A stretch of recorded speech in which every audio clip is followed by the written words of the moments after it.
Hey everyone, welcome back. This is going to be the first video in a series on updating the new house. The first thing I decided to do was rip out all the carpet in the house. Roughly 50% of the downstairs and 95% of the upstairs is covered in carpet, and it's all original to the home from when it was built in 1980. On average, carpet is meant to last roughly 15 to 20 years, so the carpet was well past that, but the age really wasn't the main issue. The main problem was the amount of dust and pollen that seemed to be trapped in the carpet, because after you started walking around on it, pretty much everyone ended up suffering from allergy related issues. So sneezing and coughing, itchy eyes, all of that stuff. So really removing carpet was more of like a health benefit and just the ability to actually work in the house at that point without kicking up a bunch of crap that was going to make you miserable the rest of the day. Normally my wife would help me on a larger project like this. She isn't very big into DIY, but she is willing to lend a hand when necessary. But she is particularly sensitive to allergy related issues, so she really couldn't enter the house until the carpet was removed. However, my mom is not very sensitive to that stuff and likes to do DIY stuff, especially anything that involves demolition or, ripping things out. So she volunteered and was very willing to help me remove the carpet. If you have never removed carpet before, it is a very simple and easy project to do. As you can see in the video, I am cutting my carpet into sections using a utility knife to cut through the carpet, which is very easy. I do recommend having a sharp blade. You do not want a dull blade while doing this because you will spend way more time fighting the carpet. A sharp blade will cut through carpet honestly like it's basically a knife through butter. However, before you start cutting, I recommend you identify whether or not the carpet in the room you're working on is one large piece or is multiple pieces. To identify if you have one or more pieces of carpet in the room, try to locate a carpet seam, which is simply where two pieces meet up. If I do have that, I'm going to make my first cut along that seam, which is an easy line to follow. After that, I'm going to cut the rest of the carpet into sections about 3 feet wide because that's easy to manage and easy to carry and get in and out of a door. Now, underneath the carpet, you also have the carpet pad, and that provides most of the cushion for when you walk across the carpet. You do not need to cut through both of them at the same time. In fact, I recommend only cutting the carpet if you can. If you press your normal utility knife through deep enough to cut through them both, you're likely also going to be running the tip of the blade across the concrete underneath or the subfloor, whichever you have, and that is going to dull your blade very quickly, and you're going to have to make several blade changes throughout the course if you're trying to do more than one carpet like I was, where I was doing basically the whole house. As you can see, my mom and I are wearing a mask and a respirator respectively. Now, you don't have to wear anything while removing carpet, but because this carpet's so old and seems to have so much dust and pollen in it, we figured we'd wear them just to not spend the rest of the day completely miserable. So if your carpet isn't as old and not as dirty as mine, you can, not wear anything if you so choose. Again, for those of you who have never removed carpet before, you may not be aware of this, but over time, you will end up getting dirt and dust that will work its way through your carpet and through the carpet pad and settle underneath on the subfloor or the concrete pad underneath your house. All right, so when you remove both of those things, you're going to find a layer of dirt down there. So you want to have a vacuum on hand to be able to vacuum that all up. And of course, be aware that in the process of removing everything, you may kick some of that into the air, which will cause you to probably spend the rest of the day sneezing. So you may want to wear a mask. It's up to you. Surprisingly, we didn't find a lot of dirt underneath the carpet. The only areas that essentially had any dirt piles was right as you entered the room, but everywhere else was very little, if any at all. And I think this is mostly because the original owner, he built the house after his kids had moved out and he had no pets, so there wasn't a lot of foot traffic throughout the home. And so even though the carpet was so old, there really wasn't a lot of dirt underneath. It must have just all been trapped inside the carpet itself.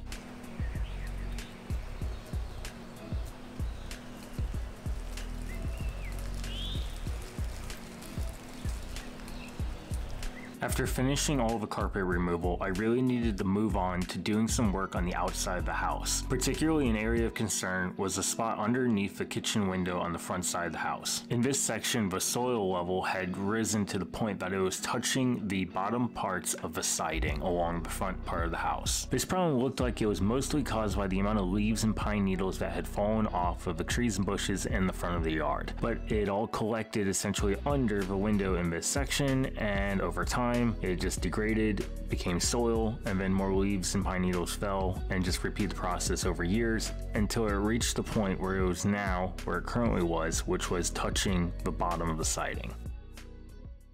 Alright guys, so if you can't see it before, with all these leaves and pine needles out of the way, you can now see it. So what we got here is, this is the footing of the foundation, and over here you can barely even see it because the dirt's still piled up. But before I pulled all those leaves and pine needles out, that stuff was all the way up to essentially the bottom of this piece of siding, which is wood siding. This house is, built in 1980.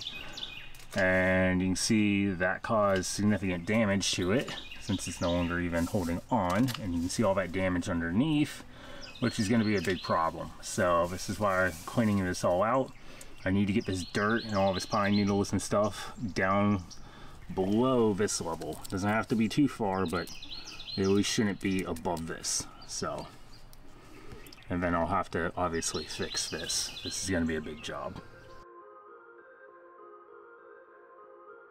Unfortunately, I had to chop down all the bushes so that I could get the access that I needed to be able to remove all the leaves and pine needles that had piled up along the front of the house.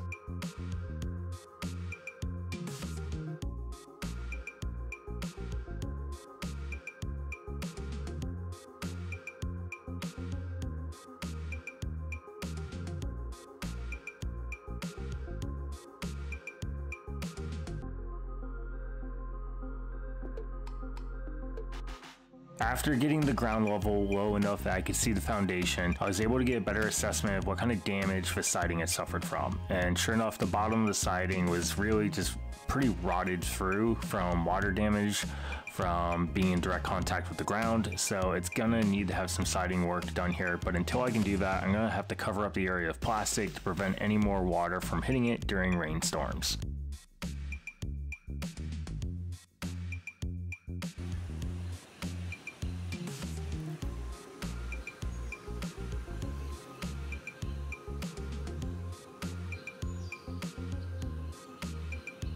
Next on the list was to clean the gutters above the garage. The very first thing we actually did for the house was to have a new roof put on. The roof it had was past its life expectancy and the shingles were just toast. While the roofing crew did a great job cleaning up around the house, I was still finding some roofing nails on the driveway in front of the garage door. From the ground, it looked like the gutters were filled with pine needles. So I figured every time we had a storm, the rain was causing the roofing nails that were in the gutters to overflow and fall down into the driveway. Obviously, I didn't want to have that keep happening because eventually I was going to end up running over one with the car, so I decided I needed to get up on there and clean out the gutters. But once I got up onto the ladder, I found out that the gutters actually had gutter guards, and the pine needles were simply sitting on top of the gutter guards. Since I was already up on the ladder and had intended to clean out the gutters and install gutter guards, I simply went through with the original plan to clean the gutters. Of course, I didn't have to actually clean down into the gutters themselves, but I still removed all the pine needles, and since I already had bought gutter guards, I simply decided to install them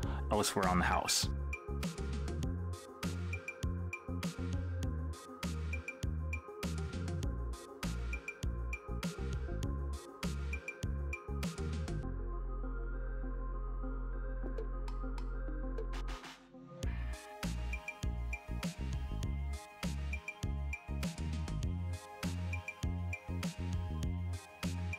Since I couldn't install the gutter guards that I had bought over the garage, I decided to clean the gutters over the front porch instead and install them there. Although, to be honest, I didn't know if the front porch was going to need gutter guards because I didn't suspect that the area above the garage had them at the time, and then I wasn't sure if the rest of the gutters on the house had gutter guards already installed as well. But when I got on top of the porch, I found out that there were no gutter guards installed. There are two sections of gutters on the back of the house, but they're both pretty short, and the only way to access them is to put the ladder onto the back deck, and frankly I don't trust the back deck. It definitely needs to be replaced. It's not very sturdy, and so I decided to just leave those alone for now. I started by using my blower to remove as much of the debris as possible. This would have been a lot easier and faster to do using an air compressor with an air gun attachment, but my large air compressor would have been a pain in the ass to bring over, and my pancake air compressor is simply too small and ends up having to run constantly to be able to supply enough air for an air gun attachment, and that's just bad for the compressor. Next step was to use the hose to flush away everything that remained in the gutters via the downspouts. Getting the hose up to me on the roof though proved to be a bit difficult for my mom.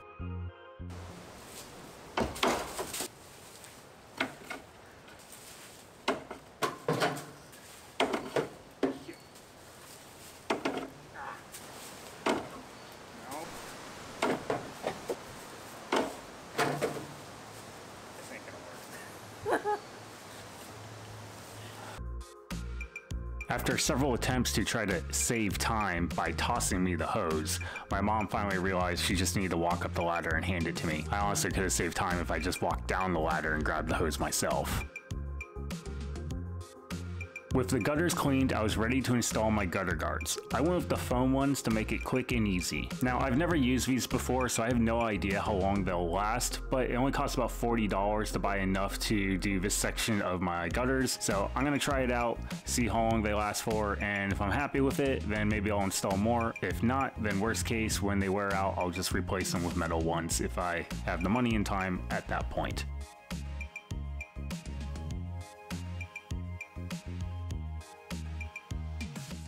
Since I was tired of being devoured by mosquitoes outside and the dust had finally settled inside from the removal of the carpet, I decided to go back to working inside the house. I needed to go back and remove all of the carpet tack strips from every room where I had removed the carpet from, because I do not intend to install new carpet. However, if you are a DIYer who has decided to remove their own carpet, do not remove your tack strips unless you are 100% certain that you are not going to install new carpet to replace the old carpet. If you want to install hard floor, then sure, go ahead. If you haven't made up your mind yet, then don't do it.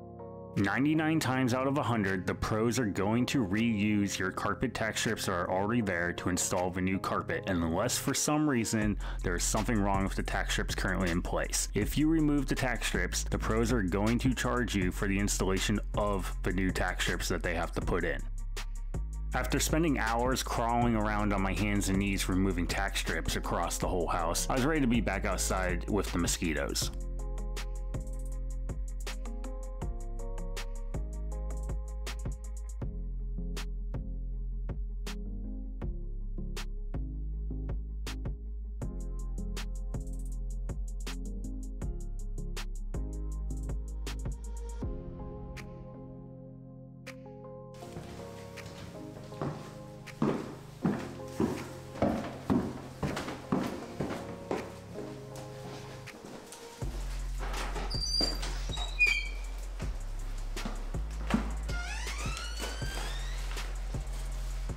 My next mission was to remove every bush and plant within about 6 feet of the back of the house. Unfortunately, this house has some foundation issues, but around where I live, that's not uncommon. In fact, it's not really a matter of if you'll have foundation issues, but a matter of when you're gonna have them. You can have a brand new home that has foundation issues, or you can have a home that's 50 years old and still doesn't have any issues, but it's probably gonna have them at some point. In fact, the entire state essentially suffers from foundation problems due to the type of soil that it has. Luckily, that means there's a pretty big business for foundation repair. So foundation repair is relatively affordable. Most of the foundation work that I need to have done is along the back of the house. And so the foundation guys need to have access and be able to get their tools in there. So every bush and plant need to go. That also means the deck has to go. Now I'm not gonna do that yet because it's a pretty big project and the foundation guys are not ready for me just quite yet. They got a few more jobs on the books before they get to me, so I do have some time before I do that, but the deck is going to end up being torn out.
My next little project was to clean up an area of the yard that had become completely overgrown. Cleaning this area up was simply for the visual aspect. The only useful thing it did was to allow for an easier time maintaining the yard. This area had been some sort of flower or vegetable garden when the original owner had set it up, but as he got older he wasn't able to maintain it, and so it got overgrown. Unfortunately, there was quite a few 4x4s that had marked the border and some bricks that were used for stepping stones, and they were spread all throughout, and some of them were pretty buried. So I had to do quite a bit of looking around and digging to be able to get everything out of there so that it was safe for me to mow over the rest of it. There were some plants that were still alive in there that were not just weeds, and since my mom likes to garden, she ended up digging those out. Once she had them out of there, I was able to just mow over everything else. In the end, I ended up removing about a dozen 4x4s and about 40 bricks.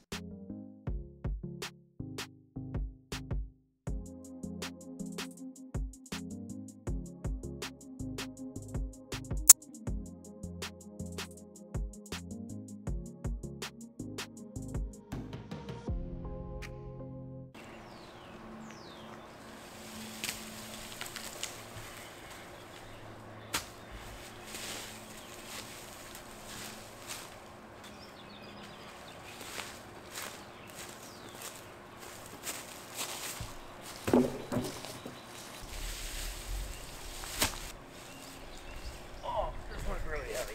It's soaked in water and mud.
That's it for now. I know it's not the most exciting video, but unfortunately until the foundation is repaired, I simply can't do any of the more fun projects inside the home. Even after the foundation gets repaired, there's still going to be plenty of smaller repairs that have to be done in the home that are rather boring and not very exciting to show on video, but they have to be done. That's just the nature of house repairs, and especially on a home that has had deferred maintenance for so long. So until then, we'll see you next time on the DIY Grunt.